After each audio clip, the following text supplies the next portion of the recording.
Programa de hoje, um cara brabo. Eu não tô louco! Ele é professor, comentarista político e luta contra a doutrinação nas salas de aula. Palmas para o deputado federal por Goiás, Gustavo Gayer. Gustavo Gayer. Fala, Gustavão, bem-vindo ao programa. Você sabe que a audiência pediu muito a sua presença aqui. Que maravilha.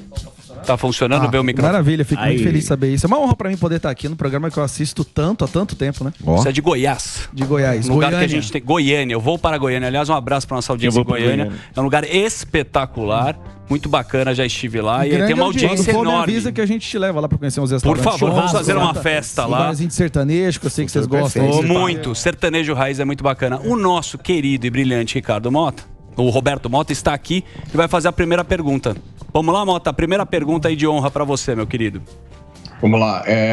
Boa tarde, deputado. Prazer falar com o senhor.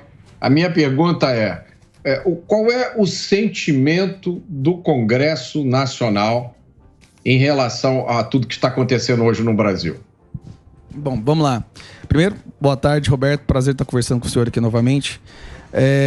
Existe uma espécie de aversão na atmosfera do Congresso a esse governo, né? Eu acho que é o governo mais enfraquecido nos seus primeiros meses de mandato que a gente, desde a redemocratização. Embora ele tenha distribuído cargos, tenha prometido emendas, tenha usado todo o seu armamento, toda a sua infantaria, né? Todo o seu poder de persuasão, que é aquele poder que a gente tentou escapar nas últimas eleições, mas acabou retornando, ele não está conseguindo arregimentar uma parcela considerável do Congresso para formar uma base. Isso ficou comprovado agora na semana passada, quando a gente passou, né? Derrubou a PDL, fez a PDL para derrubar o decreto do Lula em relação ao marco de saneamento. E também, na semana passada, vocês todos acompanharam a questão eles tiveram que retirar de pauta a PL da censura, porque eles perceberam que seria uma derrota retumbante. Então, mesmo com todas essas tentativas de comprar, e a gente sabe que existe ali uma parcela, um centro meio fisiológico que está disposto a ir para onde a emenda levar, ir para onde o cargo levar. O que me chama a atenção é que mesmo com essas tentativas e todo esse esforço por parte do Congresso, e não só do Congresso, dessa vez ainda tem o peso do Judiciário, que também está tentando fazer uma manipulação ali por dentro. Inclusive, eu tinha comentado da Eletrobras, o que aconteceu? Privatizaram e aí o governo está tentando reestatizar. Provavelmente não tem força e não vai conseguir nunca pelo Congresso. Estão batendo no STF, tentando anular a privatização. Você acha que esse movimento do governo vai ser mais frequente? Ou seja, apanha no Congresso, vai pro STF.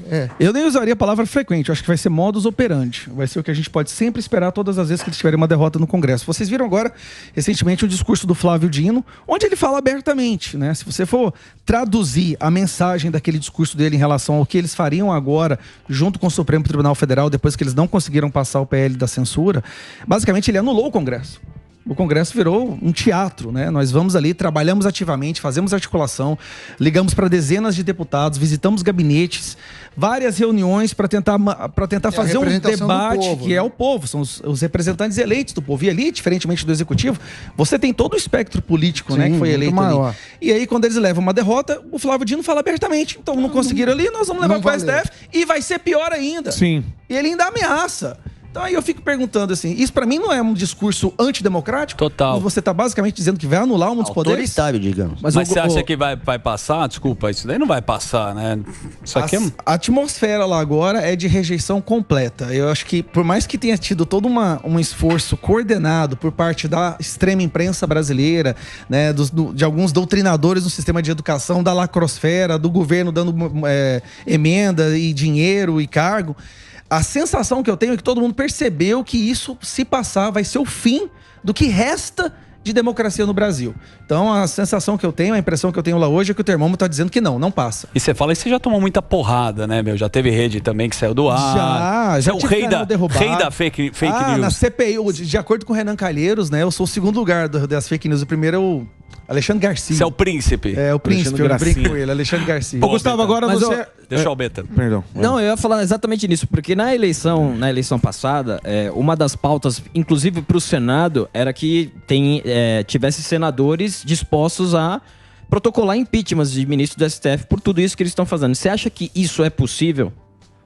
Com a formação do Senado hoje, eu acho que não, isso não é possível, né? Nós temos ali um presidente do Senado que conseguiu, e todos nós sabemos como ele conseguiu, ser reeleito, apesar da mobilização nacional nunca vista antes, acho que foi quase como um terceiro turno, e eu participei ativamente disso daí também. Estou apanhando muito por conta disso, né? Processos, senadores querendo derrubar o meu mandato, porque eu tentei mobilizar a população para a importância da gente conquistar a presidência do Senado. Mas, infelizmente, Rodrigo Pacheco se reelegeu, e com ele na presidência, qualquer tentativa de um impeachment de um ministro do STF não prospera, não terá a menor chance de prosperar. Então, talvez nós teremos que esperar ou uma PL, ou uma PEC que mude, que coloque um mandato, né, para ministros do STF, altere as regras, inclusive, de escolha, ou nós teremos que esperar 2026 para a nova eleição para senadores, onde serão 2, né? Ô, Gustavo, agora como você enxerga aí a oposição, né? Porque a gente vê a direita, principalmente, como cada um por si, assim. Um querendo ser mais direito que a outro, um mais limpinho, o outro mais de uma maneira que a gente não entende, outros mais midiáticos. Como que está sendo a articulação dentro da direita, dentro da oposição, para se fortalecer, né, em casos como esse? Eu não posso eu não tenho parâmetro de comparação, porque eu não estava dentro do Congresso na legislatura passada. Sim. Eu acompanhava por fora, pelas redes sociais, mas a impressão que eu tenho, e que eu converso com quem está no seu segundo ou terceiro mandato, é que a direita amadureceu bastante agora nesse período, né? A gente aprendeu a trabalhar juntos, articulando, ninguém toma decisões grandes sem antes conversar com seus pares. Nós temos ali reuniões periódicas, onde a gente decide como que a gente vai lidar com aquela semana, quais pautas são perigosas, o que a gente deve reforçar, onde está a fraqueza do governo. E o Carlos Jordi, inclusive como líder do PL agora, está fazendo um excelente trabalho. Ele está todos os dias lembrando as pessoas de fazer, por exemplo, registrar para marcar breves comunicados.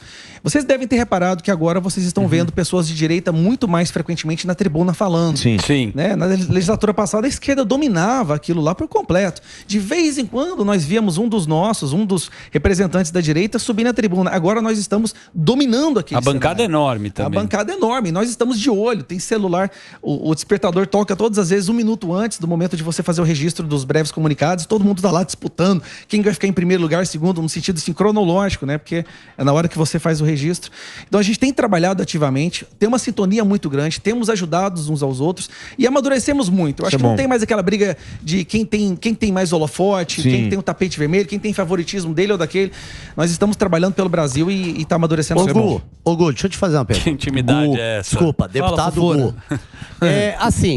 Pegando a última resposta da explicação do Mota, qualquer imbecil sabe que é humanamente impossível, como ele explicou, um país brigar com o Google.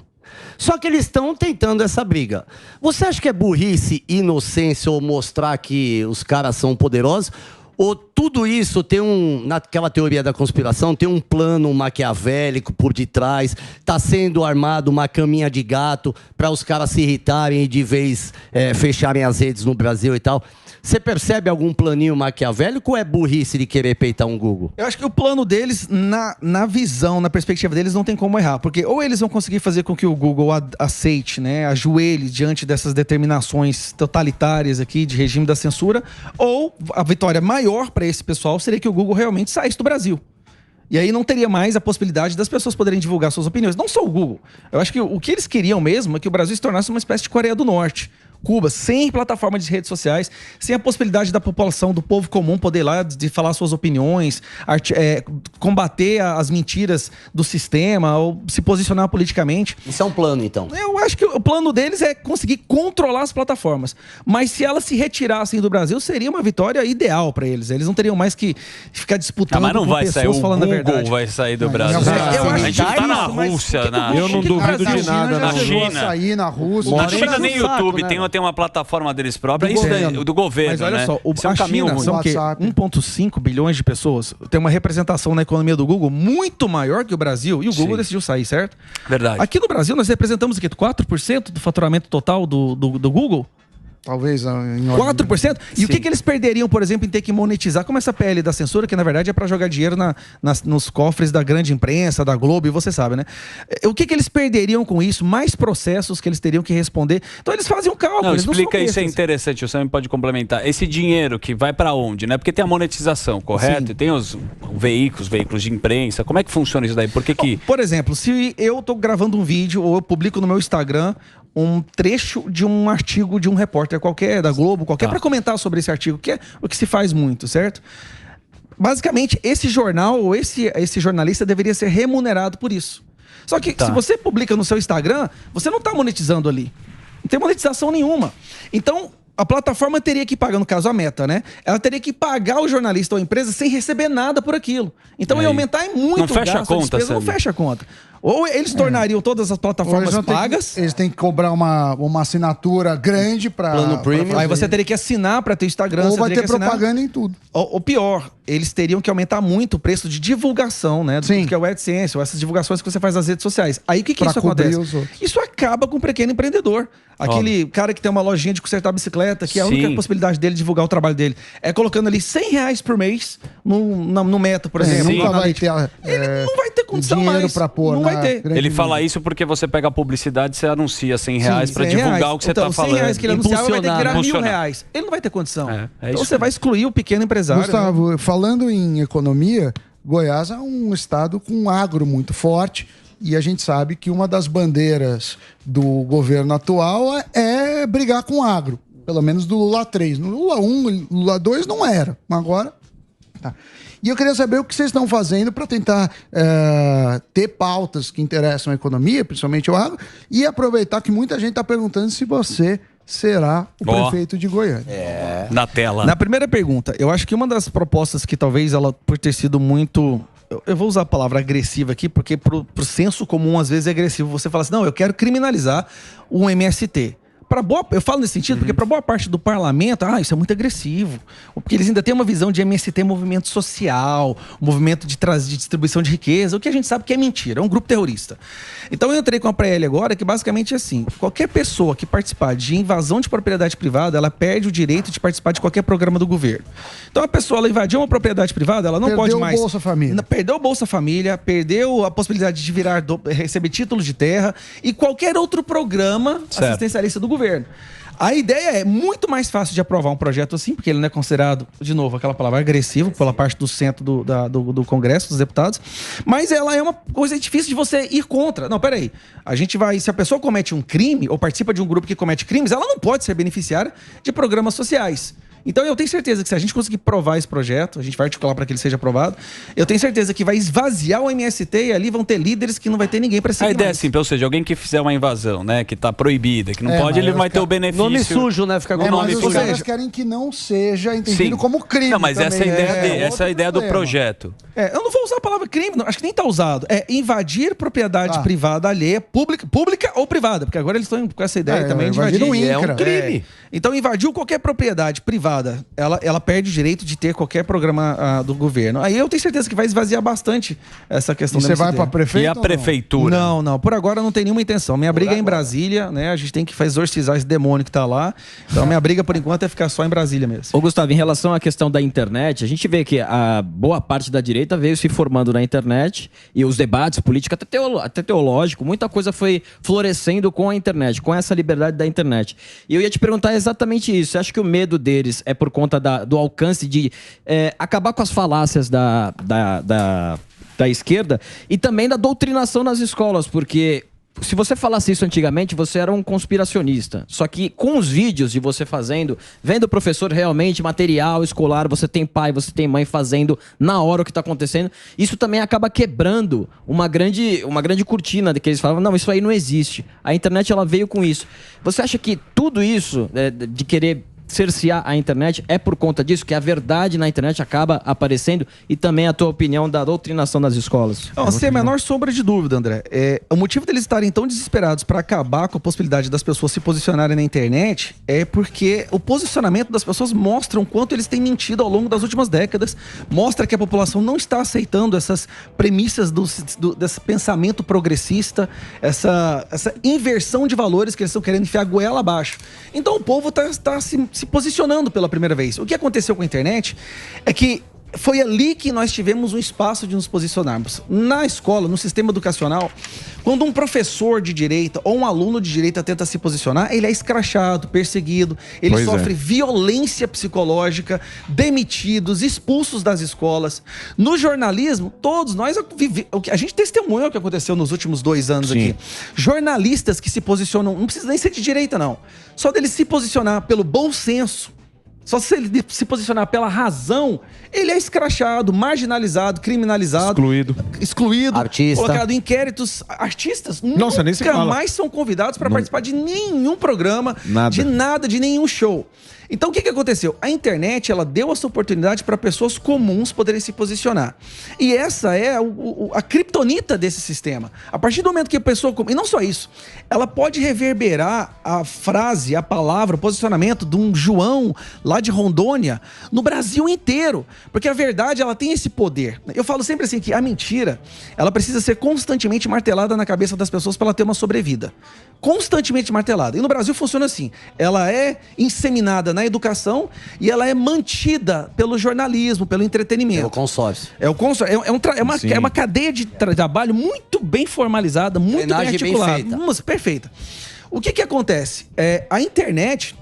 ela deu voz para as pessoas poderem falar. E quando alguém fala aquela verdade, a gente já recebeu vídeos assim, que você escuta uma pessoa simples, a Maria lá do Acre, ela fala uma coisa e aquilo tem um peso da verdade, que você não precisa de um carimbo de uma agência de checagem, que você não precisa de um jornalista no Jornal Nacional à noite para falar que é. O peso da verdade é impressionante. Então a verdade, ela tem uma vida própria, ela não precisa ser martelada.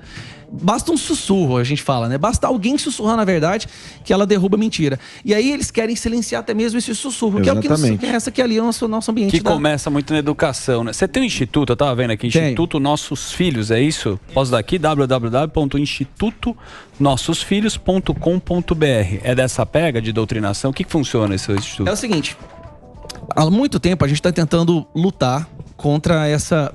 Eu falo doutrinação, mas o termo mais correto a se usar realmente é violência psicológica que acontece dentro dos sistemas de ensino hoje. Professores que não aceitam se ajoelhar, se render a esse pensamento progressista, são escrachados, são humilhados, são demitidos. Eu conheço centenas que chegam nas redes sociais e falam: não aguentei mais, eu pedi demissão. Não dá mais para ficar naquele ambiente. Nós temos alunos que sofrem violência psicológica, violência ideológica, que por ele se posicionar contra o professor de esquerda, ele também sofre as mesmas perseguições, ele é humilhado, ele é marginalizado na sua escola. E principalmente, cara, os pais. O sistema de ensino de uns anos pra cá, ele esqueceu de ouvir o pai. O pai não tem mais importância nenhuma na educação dos filhos. O pai, a mãe, não tem a menor importância. E aí a gente está criando uma plataforma para dar voz aos pais. Basicamente é isso. Nós queremos que os pais sejam ouvidos. E é todas as vezes que um pai vai na escola para falar: olha, estão ensinando isso pra minha filha, isso é errado. Não, mas agora é assim, você vai ter que aceitar. Se você não aceitar, você não tem possibilidade. Você pode tirar seu filho daqui. O que acontece? Um pai, uma família de classe média, ela consegue pegar o filho dela, troca escola. E leva pra escola. Só que agora já tá difícil. Não importa que escola que você leva mais. Você tá cercou de todos os lados. Agora, quando nós estamos falando dos pais mais pobres, as famílias mais pobres, que dependem do ensino público, que é a maioria, ele não tem opção. Então é muito triste ver essas famílias reféns de um sistema educacional hoje que doutrina os nossos filhos e ensina os nossos filhos a odiarem os valores dos pais. É o que a direita não faz, a esquerda vai na base, como o Mano fala. A direita não faz esse trabalho de categoria de base, pegando o sub-12 e começar a treinar. Por que a direita nunca contemplou fazer isso? Vou falar a verdade. Porque isso é perverso. Isso sai do espectro do debate político. Isso aí na inocência das crianças para impor uma ideologia. A direita, eu sinceramente, não é inconcebível para a gente fazer uma coisa dessa. Só que eles estão fazendo e dominaram por completo. Teve uma treta lá de que mudaram o plano de ensino que tinha sido aprovado, o Lula voltou atrás, né? O que aconteceu? Posso deixar essa pergunta para fazer um break? Você me permite? Parabéns aí, audiência. Só dessa vez, não costuma não, hein, Sandro? Você tá mandando aqui. Vai lá, Samir. Tá muito abusado. Tá muito folgado nessa. Fazer um break aqui, a gente tá com o nosso querido Gustavo Gayer, que nós temos o Instagram dele, que é Gus Gayer, e é com Y, tá bom? Se você quiser seguir, lá tem fotos no Insta, maravilhoso.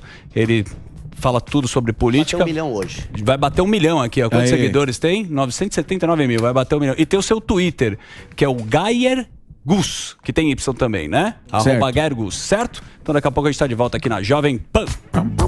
É um break rápido. Você viu? A gente vai pra lá e já tá de volta. Eu ia te perguntar para você retomar o que aconteceu, porque tinham sido aprovado um novo, acho que era ensino médio, e aí o Lula tá tentando reverter. O Tarcísio aqui falou, não, a gente vai fazer o que foi aprovado. Se você puder contextualizar e o que deve acontecer nos próximos meses. Por que a esquerda agora tá nessa aversão psicótica contra o ensino médio? Eu faço parte da Comissão de Educação e a maior parte dos projetos dele, dos requerimentos, é audiência pública para acabar com o novo ensino médio, projetos para derrubar o decreto e tudo mais. Por que eles estão assim? Esse novo projeto, ele é muito bom, ele é inovador. Ele dá ao adolescente a possibilidade de escolher matérias que atendam à sua vocação. Então, se uma pessoa gosta mais de matemática, de exatas, ela aumenta a carga horária nesse quesito, nessa matéria, obviamente vai ter que diminuir em outras, certo? Então, você vai ter uma procura muito maior hoje em dia, muito maior por biologia, por matemática, por computação, tudo envolvendo a tecnologia. E vai diminuir o quê? História, sociologia, história, geografia. Sim. E qual é o terreno que eles mais usam para doutrinar os nossos filhos? É esse aí. É justamente esses. Então, o terror deles é o seguinte, nossa, a gente criou todo esse sistema de imbecilidade, de doutrinação, de emburrecimento mesmo, né, para criar os nossos avatares ideológicos. E agora tem um novo projeto aí que a pessoa pode simplesmente falar, não quero ir por aqui, a gente vai por ali. Mas isso foi aprovado no ano passado, é isso? Foi aprovado. Foi, só que onde que eles implementar. pegam? Eles pegam bastante do seguinte, o projeto é muito bom, muito bom. Só que a implementação dele é complexa e leva tempo. O que acontece? O próprio sistema de ensino boicotou. Você sabe como que é. Você pode fazer as determinações lá no cume, né? Lá na cúpula, mas ali tá tudo dominado. Então eles boicotaram a implementação desse projeto para depois vir com o argumento, olha, não aconteceu, não deu certo, a gente tentou, não deu certo. Não, vocês nem tentaram colocar. Vocês nem fizeram um esforço para que isso seguisse adiante, né? A mesma coisa da escola cívico-militar. Eles estão numa sanha psicótica contra a escola cívico-militar. Só que se você olha no IDEB, a média de pontuação dos alunos de escola cívico-militar é muito melhor do que das escolas normais. E escolas militares, então, elas competem, batem de frente com as escolas que a gente chama da elite, as escolas de 3 mil, 4 mil reais. São técnicas, né? São muito boas, inclusive. Não se perde tempo doutrinando o aluno. Ensina, disciplina, e daí faz o exame. Mas tem muita gente que não concorda com o que você está falando. Estou falando do professor Vila, por exemplo. Olha, é difícil ver. É difícil um bolsonarista aqui, né? É muito triste esse programa ter se vendido dessa forma. Mas vamos lá, tudo bem. Eu quero fazer uma pergunta para o senhor a respeito de Bolsonaro, que é um mito, né? Agora está com medo, chora em entrevista. Daqui a pouco todos os senhores vão estar assim, né? Chorando, tudo triste. E eu queria saber de Bolsonaro. Ele deve ser o próximo presidente, que vocês amam ele, tem tatuagem na coxa e tudo tal. Agora, eu quero ver se, na sua opinião, tem que ser outro ou tem que ser o Bolsonaro. Mas a verdade é claro, e eu digo claramente pra vocês, e tal, o próximo presidente do Brasil é Felipe Neto. Pode ir. Tatuagem na coisa. Era você que tava enfiando a cabeça ali embaixo do banheiro na hora que eu fui lá, né? Pode falar. Não, senhor. Mas faz a pergunta de novo. Não, lá, tá vendo? Ele acha que o bolsonarista não pensa direito lá, não consegue. Vamos lá. Por enquanto, querendo ou não, a pessoa que conseguiu despertar esse cunho da direita, qual a melhor palavra para dizer? Essa motivação em se posicionar, em lutar pelo Brasil, ele reacendeu esse patriotismo, é inegável, é o Bolsonaro. Ele é ainda a liderança, a maior liderança que nós temos à direita, ele é a ponta da lança que conseguiu atravessar aquele véu que até então era intransponível, né? Que muitas pessoas haviam até desistido da política. Pessoas boas nem cogitavam a hipótese de entrar para a política mais, porque não, aquilo lá tá perdido, é um lamaçal, é uma porcaria, eu não quero mexer com aquilo. O Bolsonaro ele conseguiu atravessar e perfurar essa malha e esse orifício que foi criado e onde todos os outros entraram. E a gente vê ele como a nossa liderança. Eu espero sim que ele venha a ser candidato em 2026. Talvez antes, eu não sei se acontece porque no Brasil não tem Constituição, não tem regra mais, né? Eu acho que esse governo não chega até o final do ano, para ser sincero. Pelo menos essa sensação que eu tenho lá no Congresso. Só até o final do ano? Eu acho que não chega. Ele não chega. Porque do jeito que ele tá indo, que nem eu falei no início aqui, até mesmo aquela parte promíscua do Congresso não quer se aproximar a ele. E já tá aquela impressão, não, se eu me aproximar, eu vou cair junto com esse povo, esse barco vai afundar, eu vou ficar no meu canto aqui, esperando pra ver se o Chuchu entra. Esperando o Chuchu. O Chuchu já tá no aquecimento, é o Viola. Exatamente. 94. Então assim, eu torço, eu estou trabalhando para que ele volte a ser o presidente de 2026, né? Eu assumi o PL de Goiânia, da capital de Goiás, até para começar esse trabalho agora, eu estou trabalhando para isso. Estamos de volta aqui na Rádio Jovem Pan com o Gustavo Gayer, que manja muito de política, e agora eu vou fazer uma pergunta que eu quero que você responda no fundo do seu coração. Uma das críticas que a gente tem da esquerda é se perpetuar no poder. O Lula está há muito tempo lá e dificilmente ele toca a bola. Quando ele toca a bola, ele toca meio errado. Ele toca pro cara errar, né? Ele não faz nenhum outro nome. De fato, o Bolsonaro tem esse capital político, fez muita coisa, mas ele também está na reeleição. Você é a favor de reeleição e a gente não vai criar novos nomes para a direita, como você está falando, porque você já escolheu o capitão aqui. Vamos lá, nós já temos novos nomes. Vamos falar da esquerda. Tarcísio é um cara legal. Vamos falar da esquerda. É Tira o Lula do mapa, tira o Lula do tabuleiro. Qual outra figura hoje teria relevância na esquerda para poder arregimentar todo o pessoal progressista do Brasil hoje? É o Boulos. O Boulos vem aí, Chuchu. Pode ser que em São Paulo Boulos tenha alguma relevância, mas nacionalmente não.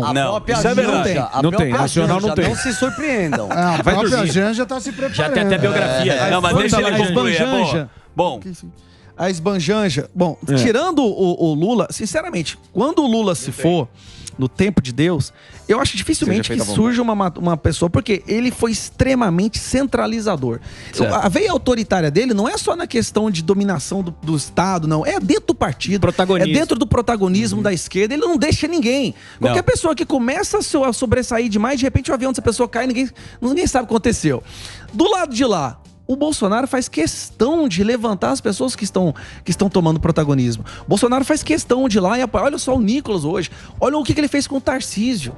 Né? Várias pessoas ao redor dele que começaram a ter um certo destaque, uma certa relevância. Ele faz questão de divulgar essa pessoa, de chamar pra live, de divulgar o material dela, muito diferente do outro. Você não vê o Lula fazendo isso. Você não vê o Lula falando bem das pessoas que seguem ele. Você não vê ele levantando. A equipe é que é muita gente pra falar bem. Sabe os nomes também, gente. Né? Muita qualidade. Agora, do outro lado, não. Nós, da direita, a gente tem essa percepção de que nós temos que levantar os nossos nomes. E o Tarcísio tá aí o Bolsonaro. O Zema, que é aquela direita, não direita, aquela coisa assim, mas é um cara bem competente, idôneo. Tem o Nicolas, tem o Eduardo Bolsonaro, tem várias pessoas que são. O Ricardo Salles, que tá tentando, né, construindo um caminho dele pra prefeitura aqui. Não, você citou vários nomes que de fato todo mundo conhece e gosta pra caramba. O Tarcísio é um cara muito querido. Muito técnico, né? A turma gosta do trabalho, acredito eu, do próprio Zema. Quando vem aqui, a gente vê que a galera gosta rejeição baixa, tá? Mas nesse tabuleiro da política agora, que você tá vendo o Bolsonaro, que a gente tá vendo é uma cortina de fumaça, ele vai ficar inelegível. O que você acha? Você conhece o rooftop da política? Como é que você enxerga? Entrei lá agora, tô aprendendo. Você manja o que tá acontecendo. Agora o que tá acontecendo lá. Eu comecei a ter essa visão interna agora, então minha percepção não é lá tão assertiva quanto vocês podem estar pensando que é, não. Mas vamos lá. Bom, finge que a gente aposta em você. Eu acho o seguinte, em 2026, a gente tem que analisar o Zema. Gosto do Zema. Mas o Zema, ele não vai ter aquele magnetismo nacional. Ele não vai ter aquilo, porque ele tem um jeitinho muito dócil, muito meiguinho. Introspectivo. Muito nós vamos dar... É verdade, mas o senhor não duvide de mim não, porque eu vou vir fazendo dancinha no TikTok, vou pegar a juventude. Boa, cada um imita um aqui, eu acho engraçado.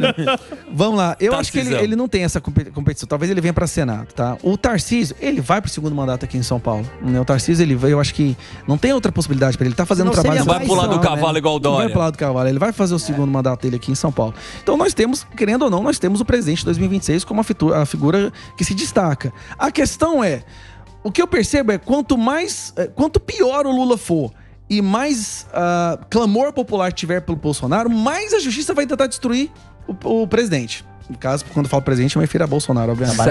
Presidiário. Repare que quando acontece alguma coisa que demonstra fraqueza do governo e força da direita, no dia seguinte tem busca e apreensão, mais ninguém, não sei quem é preso, mais determinação do Google parar de fazer isso, mais multa de 1 milhão.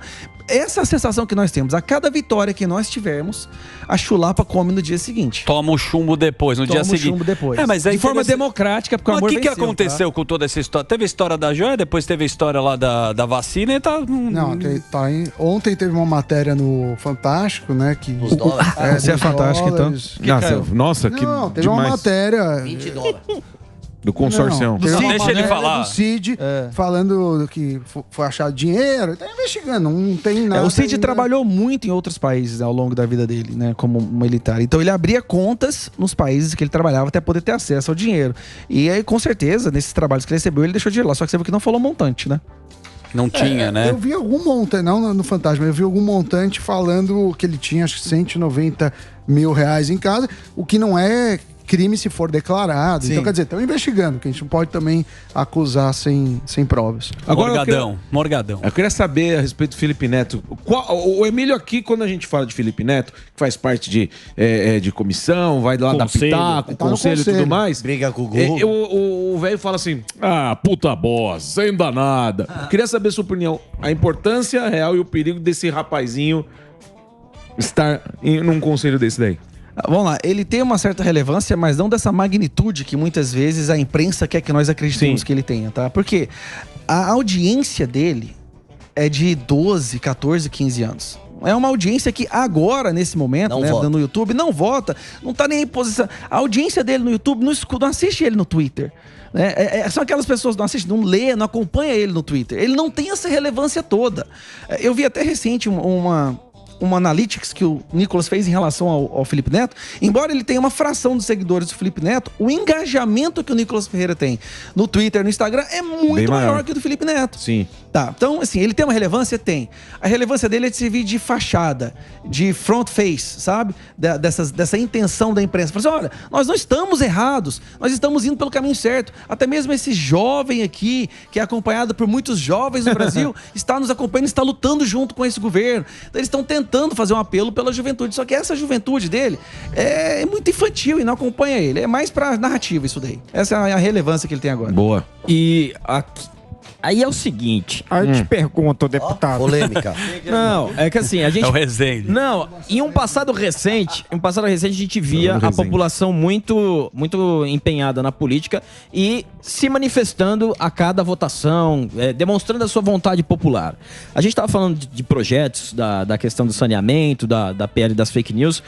Você acredita que haverá um momento que alguém vai ter que chamar o povo para manifestação de novo nas ruas? Porque essa questão da PL, por exemplo, se fosse votada na questão do Supremo e ignorasse completamente o plenário, você acredita que essa seria uma possível volta à manifestação popular? E você acha que não está tendo pelas pessoas com medo do que aconteceu do 8 de janeiro? Eu acho que o 8 de janeiro foi fabricado justamente pensando nisso. Veja comigo, nós estávamos tendo as maiores manifestações da história em apoio a um presidente. A gente está acostumado com manifestações gigantescas quando é para tirar um presidente, quando a situação está horrível, certo? Lá a gente lembra de 2013, 14, 15, 16. Verdade. E nós estávamos tendo manifestações recorde de apoio. Em número de apoio, em apoio a um presidente, tá? Agora você imagina esse governo tendo que governar, tendo sido eleito de uma forma que muitos consideram como sendo ilegítimo, né? O TSE impedindo o candidato adversário de fazer campanha, de fazer lives, de usar discursos, né? Então, proibindo ele de usar trechos de gravação do adversário, onde ele admitia que era a favor do aborto, que era a favor da legalização das drogas, que a pandemia foi um presente da natureza. Então, nós somos proibidos de usar falas do outro candidato, enquanto lá de lá podia usar genocida de cá. Então, você imagina um governo desse que é eleito, sabendo que a rejeição dele é recorde na história de uma eleição, sabendo que a população não está junto com ele, e aí sabendo que a população contrária ele está acostumada a ir para as ruas. Ele não dura. Eles sabiam naquele momento, cara, se a gente for tentar governar o Brasil e todo domingo a gente tiver uma manifestação desse pela força aqui, e na Paulista, a gente não chega nem para, a gente não coloca nem o nosso pau mandado no STF, que seria em junho, né? Então, a gente tem que dar um jeito de botar medo nessa galera para elas não irem para as ruas. Mas aí, na minha opinião, eles fabricaram o 8 de janeiro ou contribuíram para que o 8 de janeiro chegasse no nível de gravidade que ele chegou, tá? Às vezes fabricar fica parecendo que foi desde o início. Não, eu acho que eles viram ali uma oportunidade. Cara, vamos aproveitar isso aí. Deixa esse povo entrar, deixa fazer um regaço. Vamos usar essas imagens, esses atos a nosso favor para criminalizar a direita e fazer com que o povo tenha medo de ir para as ruas. E eles conseguiram. Sim. O povo ficou com medo de ir para as ruas. Então até que agora, no dia 1º de maio, nós tivemos as nossas primeiras manifestações, foram bem tímidas, mas aconteceram. Mas eu gostei, porque foi bastante para as pessoas perceberem, peraí, a gente pode voltar. Né? Exatamente. Não tem nada de errado, não tem nada de criminoso em ir para as ruas. A minha esperança, e para quem está nos assistindo agora, e até o meu pedido, é que nós voltemos a frequentar as ruas, que nós ocupemos as ruas novamente, porque esse é o pior governo nos seus primeiros meses de mandato. Se fosse na época da Dilma, desse jeito, teria sido muito maior. Mas, deputado, por que as pessoas não foram para as ruas ainda? O medo. É maravilhoso. A democracia nossa, agora a manifestação pelo crime. O que vocês estão vivendo é maravilhoso, porque vocês sabem como o inimigo age, vocês sabem todas as artimanhas que... Tudo que um time de futebol quer é saber como o adversário joga para vocês preparar. Vocês têm todo o plano de ataque do inimigo. Ó, o Tenente Boquinha só que vocês agora só precisam...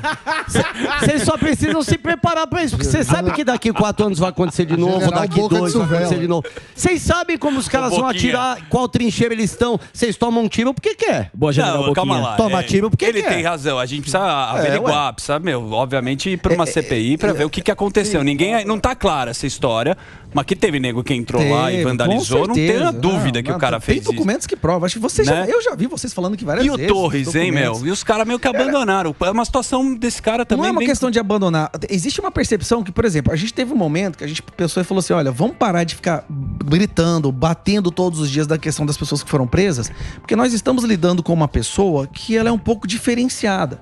Quanto mais você briga, quanto mais você faz alarde sobre uma determinada coisa, parece que mais ele faz questão de segurar aquela pauta. Então a sensação que a gente tiver, talvez não falar agora facilite para essa pessoa seja, você, não tô irritando eles tanto quanto gostaria, então vou liberar aquilo lá. Mas é uma tortura que está sendo feito com o Torres. Aí a gente teve agora a questão do Daniel Silveira, é um outro absurdo, o Cid, o Max, assim, isso não vai parar nunca. E do outro lado a gente está tentando fazer um trabalho. E a gente sabe que a gente está tentando fazer um trabalho onde o nosso êxito é extremamente perigoso para nós. Se a gente você pode se expor também. Se a gente consegue fazer alguma coisa ali que dê resultado, que consiga devolver um pouco de normalidade pro Brasil, o alvo vira pra cima da gente. Não, mas vocês, vamos lá, o que você falou das pessoas ocuparem as ruas. Eu acredito o seguinte, as pessoas votaram, escolheram seus representantes, escolheram o presidente, mas também escolheram deputados, senadores, e agora cabe aos senadores, aos deputados fazerem o trabalho deles. Não dá pra todo mundo ficar indo pra rua e parar. Aí você fala assim: ok, eu fiz lá, manifestei, e agora os deputados precisam se organizar. Você acredita que vai andar essa oposição de uma forma mais contundente? Teve algumas vitórias recentes, mas eu diria que o começo foi um pouco fraca a oposição, principalmente nos 2 primeiros meses do ano. O fato dessa convulsão, né, dessa celeuma do 8 de janeiro, ela realmente atrapalhou o start ali da oposição. A gente estava todo mundo muito atordoado. A gente estava entendendo a nova regra do jogo, sabe? A regra do jogo que nós estamos acostumados a acompanhar na política brasileira não existe mais. Eu sempre falo assim que eu tinha me preparado para jogar o jogo, mesmo sabendo que a regra era podre, suja, mas ela existia. E você sabia quais eram os pontos, quais eram os artigos, as regras. Então você sabia contornar e trabalhar com aquilo ali. Não existe mais regra. Não existe mais. Se você consegue o número de votos necessários para impedir que uma pauta de lá seja aprovada, eles retiram a pauta, joga para o STF, ele passa a canetada e acabou. E se você consegue aprovar um projeto seu que é bom para a democracia, bom para o Brasil, mas ruim para esse governo, alguém vai lá numa canetada e apaga tudo que você fez. Não existe mais regra. Precisam ir para as redes. Mas aí, o que eu tô falando? A gente está se adaptando. A gente aprendeu rápido, cara.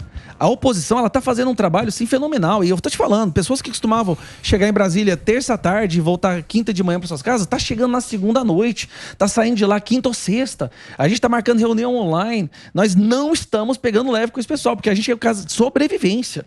É sobrevivência não só da democracia, da liberdade de expressão, mas um país decente para os nossos filhos. A gente tá indo pro tudo ou nada. Boa parte das pessoas que chegaram agora são novas. Eu sou novato. E eu tenho humildade para falar, eu tô aprendendo muito. E eu faço questão de conversar com quem já está lá 2, 3 mandatos para entender como que funciona, para me ajudar na questão, por exemplo, das comissões, para poder fazer o barco andar e fazer a nossa muralha de defesa. Mas a gente está fazendo um bom trabalho e vai melhorar a cada semana, pode ter certeza. Mas vai isso é uma situação que eu sei que é mundial, né, meu? Que você fica batendo e defendendo na política, né? E a gente fica interessado em ter pauta. Saudade de Paulo Guedes, né? A gente tinha o próprio Tarcísio, que veio com um plano. Você, dentro da política, a gente sabe que a situação tá essa, né? Não tá brincadeira. Mas qual que é a tua pauta? O que você tinha para fazer e não conseguiu executar sem ser coisa ideológica que faz parte do processo? Não, por enquanto, a minha bandeira pela qual eu quero trabalhar ao longo da minha vida, como mandato ou fora de mandato, é acabar com essa perseguição da direita nas escolas e acabar com a doutrinação. Não vou usar doutrinação mais, não. A palavra certa agora é violência psicológica que acontece dentro do sistema de ensino brasileiro. Essa é a minha pauta que me fez chegar. Eu comecei a gravar vídeos, Daniel, porque uma vez meu filho foi agredido verbalmente dentro da escola dele. Uma escola de ponta lá em Goiânia. E aí eu fui na escola para conversar sobre isso, e quando eu conversei com outros pais, isso acontecia com quase todos os pais. Todos os pais que eu conversava tinham passado por uma situação dessa, onde o filho tinha sido ou marginalizado, ou humilhado, ou zombado, às vezes pelos professores, por coordenador da escola. Então eu comecei a gravar vídeos para tentar desmentir essa questão da doutrinação na escola, essas mentiras que eles colocam lá, a diferença salarial de homem e mulher, sociedade patriarcal machista, toda essa porcaria. E minha filha também sofreu com isso. Então é motivo de eu ter chegado lá. Mas a gente está lutando também pela questão da liberdade econômica. Por exemplo, uma pauta que eu estou entrando agora é que a gente tem que tirar os impostos das santas casas no Brasil. As santas casas estão sofrendo muito, elas estão passando quase um risco de não existir mais, boa parte delas. Então, por que elas estão pagando impostos de insumos hospitalares, sendo que nós poderíamos retirar isso daí? Isso a questão do MST, a questão do MST também, ao invés de tentar fazer essa questão de criminalizar o grupo em si, a gente vai tirar privilégios do programa sociais daquelas pessoas que cometerem invasão. Então, tem várias coisas já que eu já entrei, só que aí vem a questão de articulação. Não adianta sair chegando e para ser um parlamentar, você não mostra trabalho com o número de projetos que você joga. Eu posso chegar lá e jogar 60 projetos em um dia. Enfiar um monte de asneira lá e falar, difícil olha o número. É passar, né? A questão é você pegar numa coisa só e sair conversando, articulando, conversa com os deputados de vários partidos, fala com os pede reunião com lideranças e fala, olha, esse projeto aqui vai ser bom, vamos tentar começar isso aí. Aí vamos conversar com o Lira, para ver se o Lira aceita pautar, porque se ele não aceitar, não adianta o projeto que você colocar para ser o melhor do mundo, ele não vai para frente. Então, esse trabalho de articulação que acontece nos bastidores, que não é algo que a gente publica nas redes sociais, não é algo que a gente fica levantando a bandeira e confete o tempo inteiro, tá acontecendo agora como nunca aconteceu antes por parte da direita. Só que, como eu disse, é algo que às vezes não chega até aqui. Até vocês, não, de fato é um trabalho árduo isso daí, né? O Sami, o homem do networking aí, não, o Sami tem muitos contatos, mas para você passar, tem que ir num jantar, né? Quantos jantares tem que tomar um vinhão? E o negócio é bem complexo, né, cara? Agora tem outro assunto bem interessante que muita gente também pulou do cavalo, né? Você viu na época do Bolsonaro que essa turma aí foi para um outro lado e também acho que não tiveram muita expressão, né? Essa morreram na Joyce, por aí. O que você acha que aconteceu com essa? Você acha que foi uma traição política ou essa turma aí, ela tem o interesse dela e ela vai para onde ela quiser? Elas viram ali foi oportunismo, né? Elas não tem nenhum apreço pela questão ideológica, pela questão do Brasil. Eles viram ali uma possibilidade, um trampolim para o poder. Chegando lá, não foram ressarcidos ou não foram... Como é que fala? Eles não receberam as benfeitorias, os benefícios que eles gostariam que recebessem, e aí viraram contra a pessoa que os ajudaram, que os ajudou, chegou ali. Foi por oportunismo. E foi uma novidade. Nossa, surpresa zero de quem? Outra coisa, naquela época, a gente estava num momento assim, onde basicamente nós só tínhamos ali o Bolsonaro. E quem fazia arminha, a gente estava votando. Mas foi uma maturidade total. Eu votei em pessoas do meu estado, o delegado Valdir, não sei se você sabe quem é, que depois xingou o Bolsonaro e saiu fazendo um escarcéu aí. Então a pessoa fazia arminha, a gente votava. Não precisava ter profundidade, não precisava ter conteúdo, não precisava nada. Gente, Alexandre Frota. Demais. Hoje eu paro pra pensar e falo, existe vídeo desse cara. Tá maluco. Cabeça, gente. É que muita gente foi no embalo também. Lógico, né? oportunismo. Pegou o bonde, né? Então, lógico, veio oportunismo. uma onda, quando a onda tá em direção à praia, quem chega primeiro é o surfista, não é? Certo. Só que agora a onda chegou mesmo. O volume, o conteúdo tá chegando. Gente, e é verdade, as pessoas que chegaram agora lá têm um conteúdo muito melhor que daquela da legislatura passada. E aqueles que não fizeram um bom trabalho, que não souberam representar ou traíram seu eleitorado, não estão lá agora. Então eu espero que na próxima 2026 dê uma renovada para melhor ainda, né? Pessoas melhores ainda percebam, não, peraí, estão elevando o nível. Lembra aquela rejeição que eu falei para você aqui agora? Que muita gente boa, inteligente, brilhante tem uma rejeição. Não, que mundo é muito podre. Talvez a gente está diminuindo isso. E na próxima as pessoas já pensam, não, cara, tem uma galera massa, tem um povo que pensa ali. Eu acho que eu vou fazer parte desse grupo. Eu tenho competência. E tem uma turma legal surgindo também, cara. O Nicolas, o Nicolas é um cara que fala bem pra cacete, Sim, né? E demais, leva uma galera. Fenômeno. Assim, jovem, assim. Ele foi uma surpresa, né, o Nicolas na política. Não sei se você tem relação. O Nicolas é um fenômeno, do ponto de vista político. O Nicolas é um fenômeno, acho que internacional. Sim. Não que ele é conhecido no mundo inteiro. Não, sim, mas o engajamento eu não sei de do ninguém que conseguiu fazer em qualquer nação democrática que conseguiu fazer o que ele fez, né? Com tão pouco recurso, né? O Nicolas, assim como eu, a gente não usou fundo eleitoral nessa eleição. Legal. E ele foi o mais votado do Brasil. Exatamente. Sem usar fundo eleitoral. Se você precisa de uma prova cabal de que não é preciso usar dinheiro público para fazer campanha, para entrar para política, o Nicolas é a prova. Lá no meu estado eu também não usei. Você não usou? Não, foi o deputado mais votado. Segundo, porque a primeira foi uma mulher. Então, deputado, não é deputado, o deputado mais votado lá foi eu também, sem usar. E tem vários outros casos, assim. Eu sei que tem a Carol Detone. Eu não lembro de todos, então não vou começar a falar. Mas muita gente da direita defende assim, tem que usar, porque senão o sistema. Senão o sistema, senão dá para brigar. Você é contra o uso ou você... Eu não sou contra que alguém decida usar. Eu acho que se uma pessoa acha que ela precisa, porque às vezes ela ainda não conseguiu chegar ainda naquele nível de alcance das redes sociais, ou de apoio de um determinado grupo. Pode ser uma pessoa que esteja entrando agora, mas que a gente sabe que é uma pessoa, cara, essa pessoa é boa bastante, ela vai agregar muito na nossa briga, na nossa pauta. Só que ela não tem 1 milhão de seguidores, ela não tem uma rede social gigantesca. Então, às vezes, ela vai usar o fundo eleitoral e quando ela chegar lá, o trabalho dela vai ressarcir, de certa forma, o dinheiro do fundo eleitoral. Eu opto por não usar. E eu opto por, em qualquer campanha que eu fizer, para qualquer coisa, eu não vou usar fundo eleitoral. Se isso significar que eu não ganho, então eu volto pra minha vida. Eu não tenho esse fetiche em ser deputado. Eu não tenho fetiche. Não tem que usar e acabou. Não eu volto pra minha vida. Mas, por exemplo, tem determinadas situações, como às vezes para um governo do estado de São Paulo. Eu acho difícil você ser candidato num governo para um estado como esse aqui e não usar fundo eleitoral. Esse aqui é um país, gente. O São Paulo é um país por si só.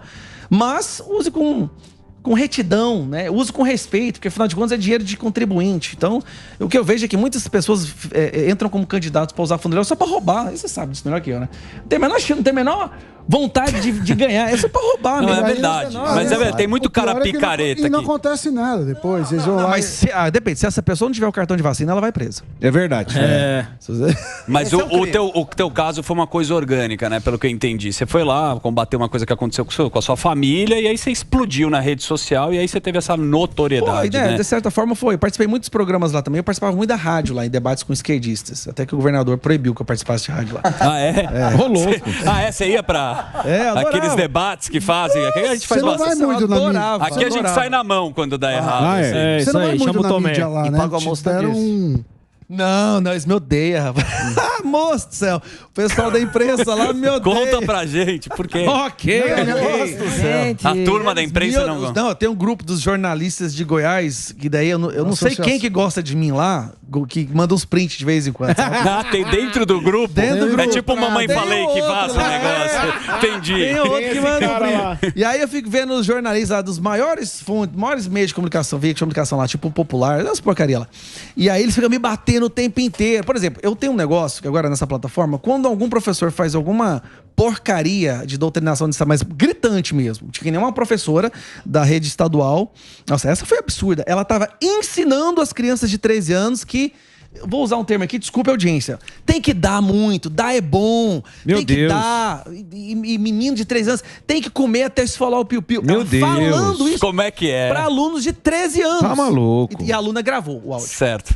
O áudio chegou até mim. Aí eu fiz o escarcéu, né? Peguei, lógico, lá, gravei na hora, já liguei pro governador e nesse ponto o governador atendeu prontamente, ligou na escola e demitiu, foi todo mundo. Falou, não, isso aqui é um absurdo, não quer nem saber. Lógico que é absurdo. O que acontece? O jornalismo ficou lá de quem?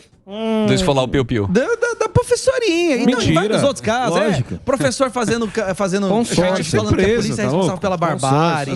A outra professora usando uma camisa assim, seja marginal, seja herói. E nas redes sociais dela, ela admite que doutrina as crianças a serem feministas. Então pega pesado isso daí. E aí acontece, as escolas, normalmente, elas optam por demitir esse professor, porque eu mobilizo, eu dou voz aos pais. Eu não viro e falo, demita! Sim. Não, olha, tá acontecendo isso é um absurdo. Quando os pais veem isso, eles falam, não, vou lá na escola. Eles vão lá, fazem pressão e a escola vai lá, acaba demitindo ou dando uma penalização no professor. E o jornalismo lá, né, tomou lado de quem? Dos doutrinadores. Meu Deus. Me odeia, organiza, eles ajudam a organizar a manifestação contra mim. Aí quando eles mandam pergunta pra mim assim, Gustavo, tal professora falou tal coisa, qual é o seu posicionamento? A minha resposta é sempre a mesma. É uma receita de bolo. Você manda A mesma. duas xícaras de farinha, bate bem. É sempre a mesma, é uma receita de bolo, ele já sabe, ele já virou piada lá no grupo dos jornalistas. Vou perguntar pra ele, pra quê? Ele vai mandar uma receita de bolo pra você.